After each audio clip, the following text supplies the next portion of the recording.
everyone, and welcome to the March edition of Black Nouveau. I'm Earl Arms, and we're so glad you could be here to join us. March, of course, is Women's History Month, and we'll hear from poet Jonah Denae. We'll also talk with E. Faye Butler, director of Ain't Misbehavin, currently at the Milwaukee Rep's Stackner Cabaret. James Causey talks with civil rights activist Reverend Joseph Ellwanger, and we'll look back at this year's Daddy-Daughter Dance. But we begin with Milwaukee's spring election. James Causey has more. As the country gears up for a contentious midterm election campaign, there are unanswered questions for voters. Milwaukee's spring election is not for Wisconsin federal positions, but we don't want any voters to be confused. Joining us is Marisha Harris, Deputy Director of the Milwaukee Election Commission. Marisha, thanks for joining us. Thank you so much for having me. I appreciate it. So President Donald Trump has advocated for new voting restrictions ahead of the midterm elections. What should Milwaukee voters expect at the polls? So City of Milwaukee voters can expect that elections are going to run without interruption or disruption in our city. Election day is a joyous day. It should be a holiday. And we have so many people, thousands of workers who dedicate their time. All of our workers, our staff, our poll workers, everyone has taken an oath to uphold the state constitution and the U.S. Constitution. And so we will absolutely follow the law and administer elections. And so this season, we have 178 polling locations. Early voting starts 2 weeks prior to Election Day.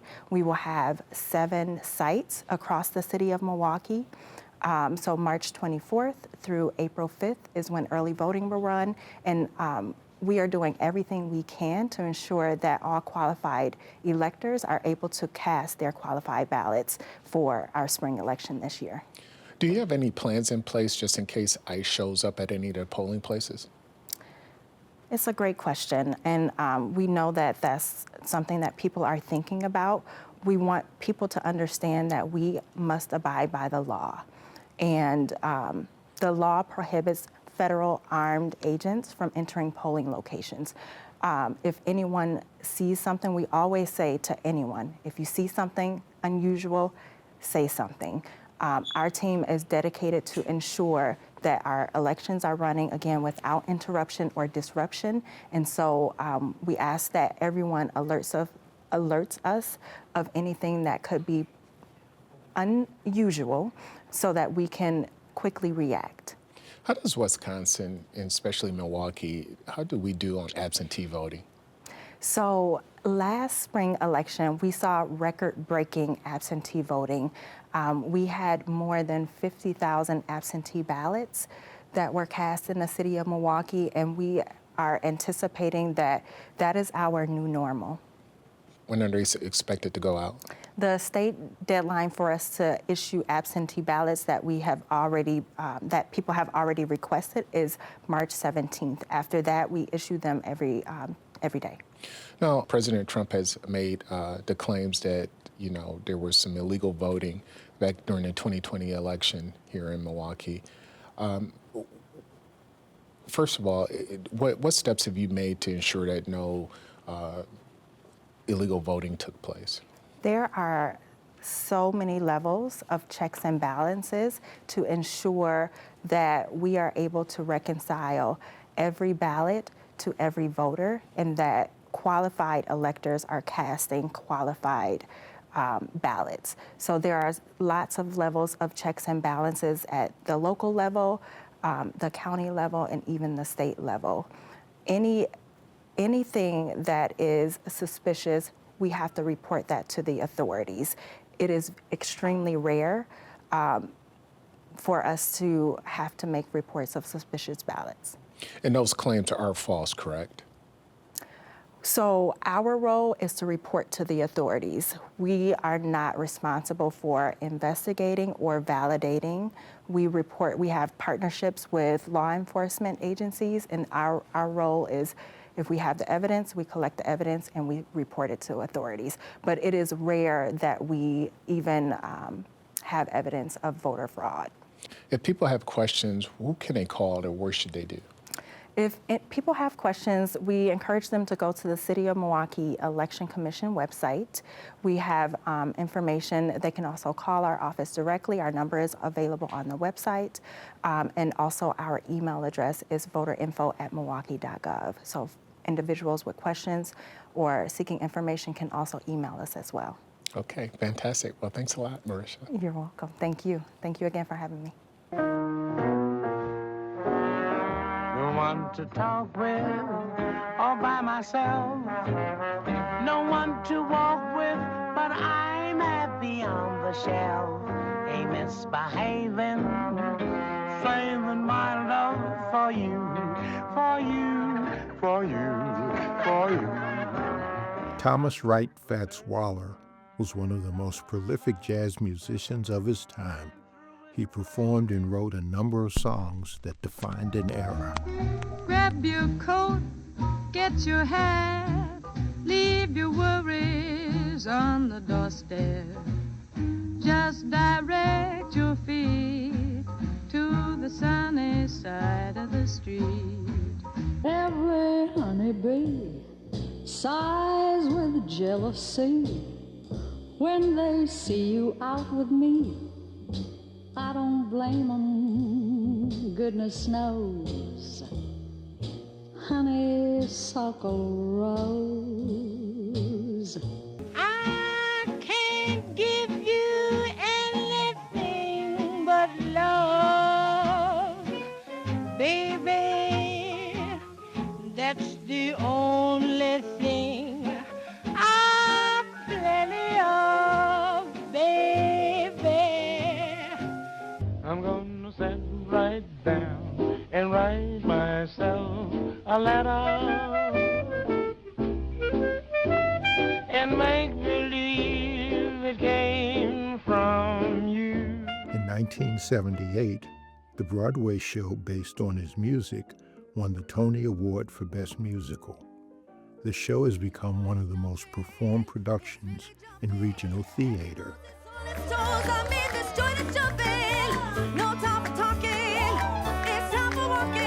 Grab a jug, cut a rug, I mean this joint is jumping.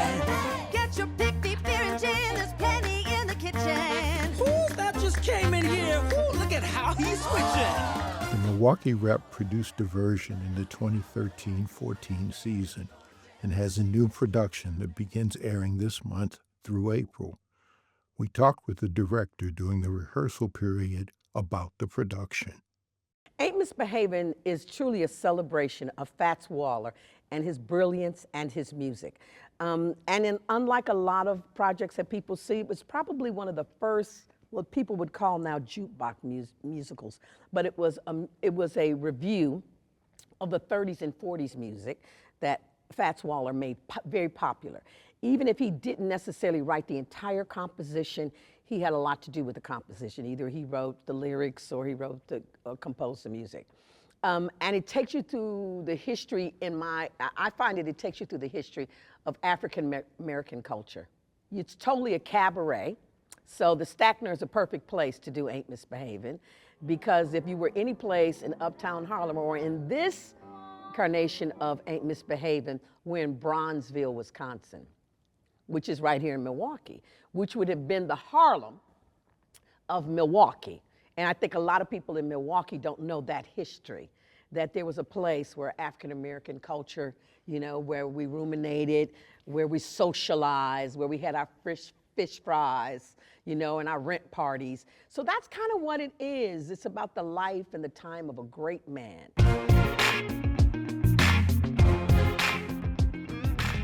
I am what God took his time with. Sometimes I hide underneath heavy clothes to keep their eyes to imagination, so they won't think they obligated to have my number.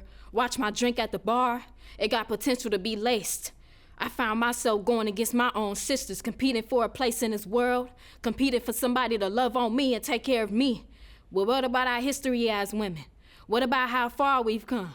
What about the years I couldn't have a say-so to put my ballot in the box? What about the years I had to stay home, my mouth shut, because I couldn't survive without a provider put in my life, only could put my trust in a man that he'd help me survive because I wasn't allowed to punch a clock. My dear sisters, we come from treasured history, the ones who pave way. Let us not let the lost girls become a mystery, disguise ourselves as men so we can bet on living through the next week. You address me with respect, Madame C.J. Walker. We walked miles regardless of the hours. It was a time when my women couldn't even own property. You take a knock at the door before you walk in, regardless of a no-knock warrant. Rest in power, Breonna Taylor. They tried to take us when again we are God's gift from Mother Nature. We are survivalists, still walking and breathing. Despite a bullet in the head, I still survive Malala Yousafzai. So many tears I cried, speaking my truth in these words I speak to you and all that I've been through as a woman. I remember being a young girl, looking in the mirror, hating the reflection that looked back at me. It's cause I was searching for answers, looking for my pops, asking why he ain't protect me. See, I wanted protection. I never wanted love, I just wanted my pops, the man I took my last name after.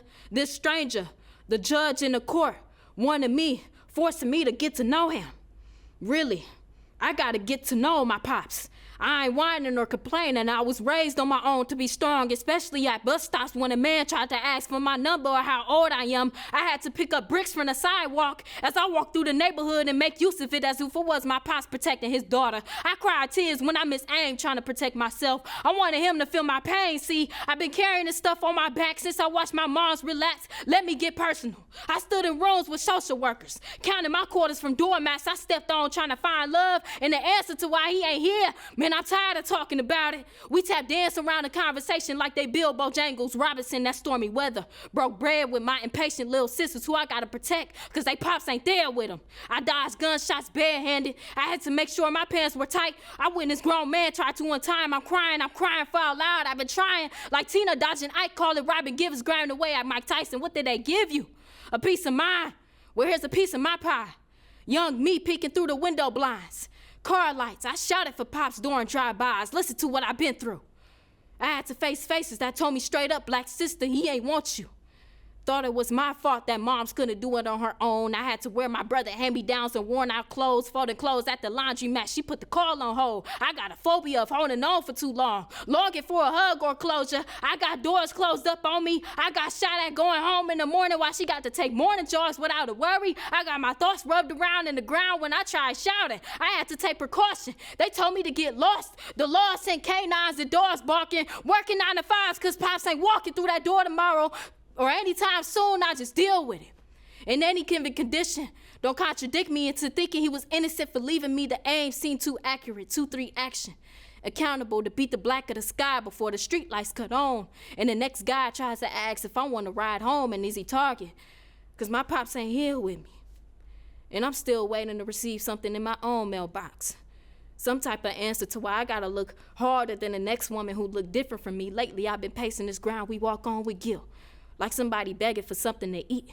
To me, that's not extraordinary when I cover my face at gas stations trying to make it to the next day, trying to keep my heart uplifted, my voice quivering. I feel unsteady. Looking at everyone facing me, having to listen to my story, I feel sick to my stomach. Knowing my story may be irrelevant to the government man helping me provide government cheese in my refrigerator, but guess what? I'm walking in rooms right now they never thought I could walk in. I hope I inspire each and every one of you in this room. I clench my gut as I say these words, my chin up as I walk this earth, a woman, a creator. I'm not just capable of bearing seeds. I can influence everything that graces my presence. You say your grace when you at my table. They told me I was hypocritical, hysterical. But I'm the one that's laughing now. When I left out the room, they got to talking now. Who am I writing this letter? They not worthy of my last breath. I'll still be the last woman breathing. I am a woman's worth. And now we're joined here by Jonah Denae. Thank you so much for joining us here on Black Nouveau. Thank you for having me. And a great performance, very inspiring. And we were talking a little earlier, you said this is in your blood, this is what you do. So talk about how you got into this form of expression. My mother herself is a writer. She was rapping and doing poetry a lot coming up when she was my age. And I feel that it's just instilled in my DNA. But I had a first grade teacher, Miss Davis. I attended Du Bois School in Milwaukee. And she introduced me to Langston Hughes, Maya Angelou, Tupac, and all the greats that we have in history that are legendary in the world of literature. I've always been a reader, I've always been a bookworm, and it's always been something that just allowed me to express myself and where I come from. In this particular piece that you just performed for us, what's the significance of it, particularly here during Women's History Month? It contributes to the power and essence and beauty of a woman. Women of color.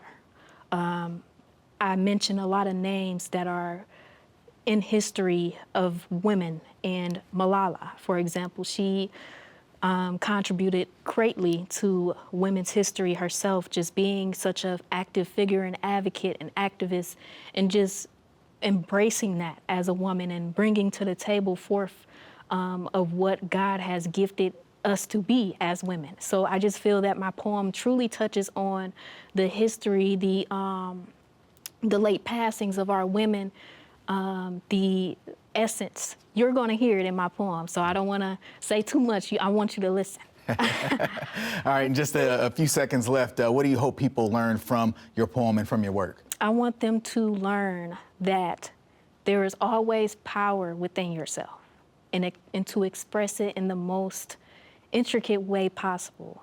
Everyone has a power. You must find it and unlock it and use it for the best of the world. Ms. Jonah Denae, thank you so much for being here with us. Milwaukee Recreation's Daddy-Daughter Dance is as popular as ever, 20-plus years in. Around 1,100 fathers and daughters made their way to downtown Milwaukee's Baird Center, decked out in their best and most unique evening wear. Oh, she picked the colors every year, and I got to catch her with her, so. So you picked out the dress, too? Yeah. I actually did not pick this out. My dad did. Whose idea was this to dress up? So me and my wife, we come up with we started a few years ago and said, it'd be nice if we did this. So last year we was actually Princess and the Frog. So I was Prince Naveen and they was Princess Tiana.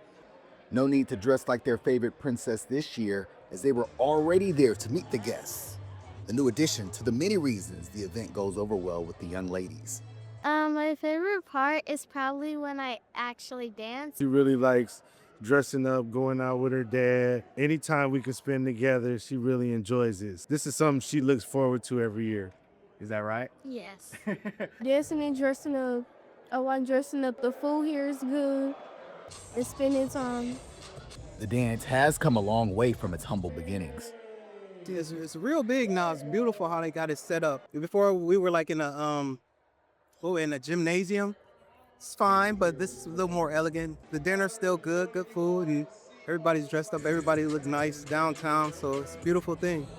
Organizers say the event takes months of work and planning ahead. We have about 10 people on the committee. We start in October. This is the finish. So about 5 months it takes, and then all the collaborations with making sure the sponsorships, the photo booths, the princesses that are here this year, the food. Those are the main things that really run the event. And then the main thing is the DJ though. So you know, the DJ's been with us for the 21 years himself. Milwaukee radio veteran Homer Blow is a fixture at the Daddy-Daughter Dance.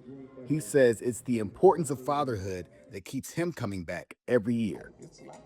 Just seeing so many community people and just fathers bringing their princesses to spend a nice, elegant evening and let them know that they are special, they're important, and to see them all dancing together, and the signature Dance With My Father song that I play.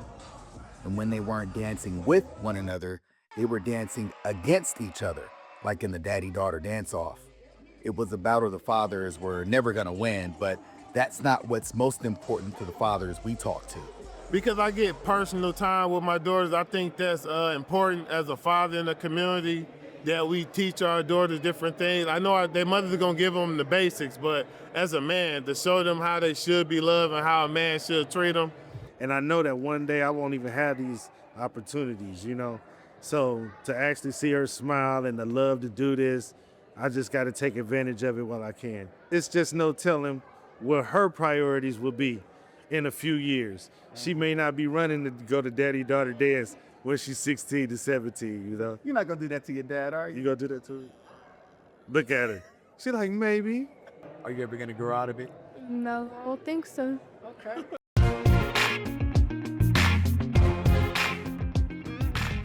As pastor of St. Paul Lutheran Church, a predominantly black church in Birmingham, Alabama, the Reverend Joseph Ellwanger earned the trust of his congregation, and he quickly caught the attention of Dr. Martin Luther King Jr., who brought him into his inner circle. It was a really excellent opportunity for me to grow and to experience the black movement for freedom that is called the Civil Rights Movement of the 1960s. I was given the opportunity to serve on what was called the Central Committee during the demonstrations in 1963 in Birmingham. And that's where I had the opportunity to meet with not only Dr. King, but also the others who were involved in the leadership there and in the movement and the demonstrations in 1963. Ralph Abernathy and Andrew Young. Just being in that select group was an experience that was really something that shapes your mind and your thoughts in a way that you don't fully realize until later. As I look back some 60 years later, I realize that this involvement with the movement and with the Southern Christian Leadership Conference was the point at which I saw very clearly that as a Christian pastor and as a pastor of a congregation, I need to see that work for justice is what the spiritual and religious community should be about. There are many verses in Scripture that make that clear, but you have to experience that kind of enactment. So doing justice, I learned what that really means in walking with Dr. King and the movement in the 1960s. He marched with King to advocate for voting rights. He even spoke at the funeral of one of the 4 little girls killed in the 16th Street Baptist Church bombing. The voting rights campaign in 1965 in Selma had an amazing victory in finally, after the Selma to Montgomery March, the Congress and the President did pass a very strong voting rights act that not only enfranchised thousands of people who previously had not had the opportunity to vote, but what happened was within a couple of years after the passage of the Voting Rights Act, the apparatus that supported Jim Crow and segregation in the South was dismantled. And for that, definitely I'm grateful. Ellwanger and his wife Joyce moved to Milwaukee in 1967 after receiving a call to pastor Cross Lutheran Church on 16th and Vine. He did so reluctantly. I really had that pull to stay, but the thing that pulled me to accept the call from Cross Church here in Milwaukee in 1967 was the fact that Cross Church said that they wanted me to come and help them integrate their congregation and reach the community around them.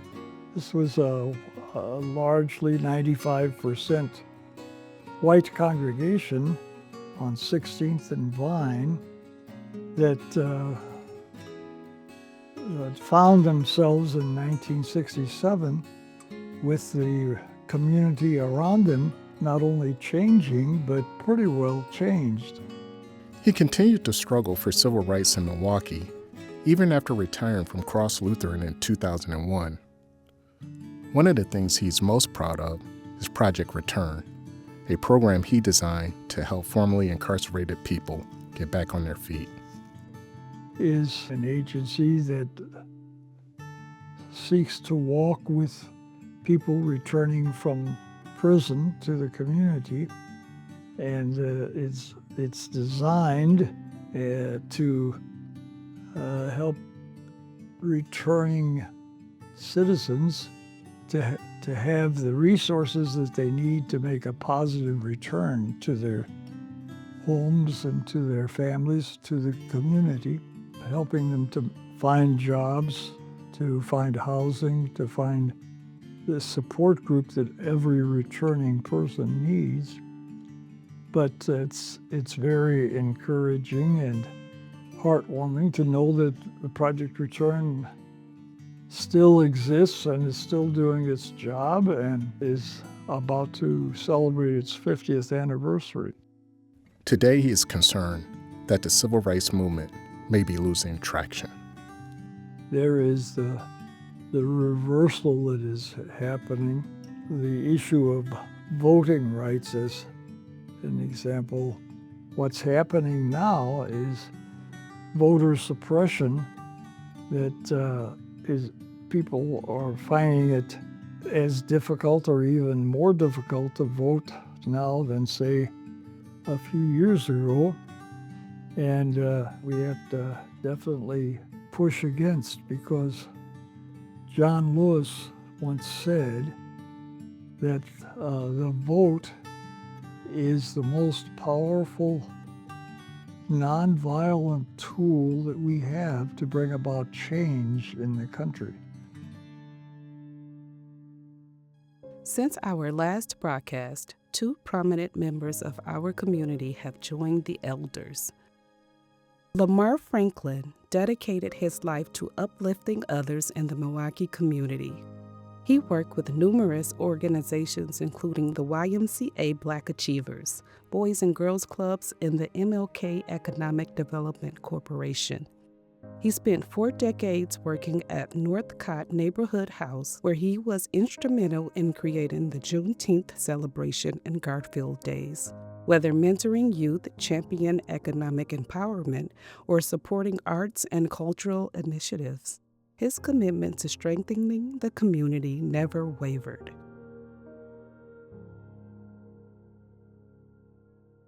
Also note the passing of Reverend Jesse Jackson, a protege of Dr. Martin Luther King Jr.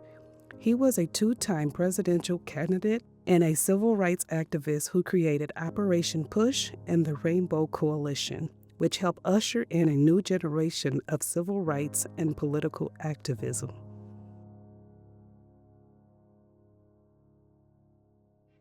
Before we close tonight, a reminder to check us out on all of our digital platforms. We have a special interview with Lou Bellamy, director of August Wilson's The Piano Lesson, currently playing at the Milwaukee Rep, along with some other segments that you might enjoy. For the Black Nouveau team, I'm Earl Lawrence. Have a great evening.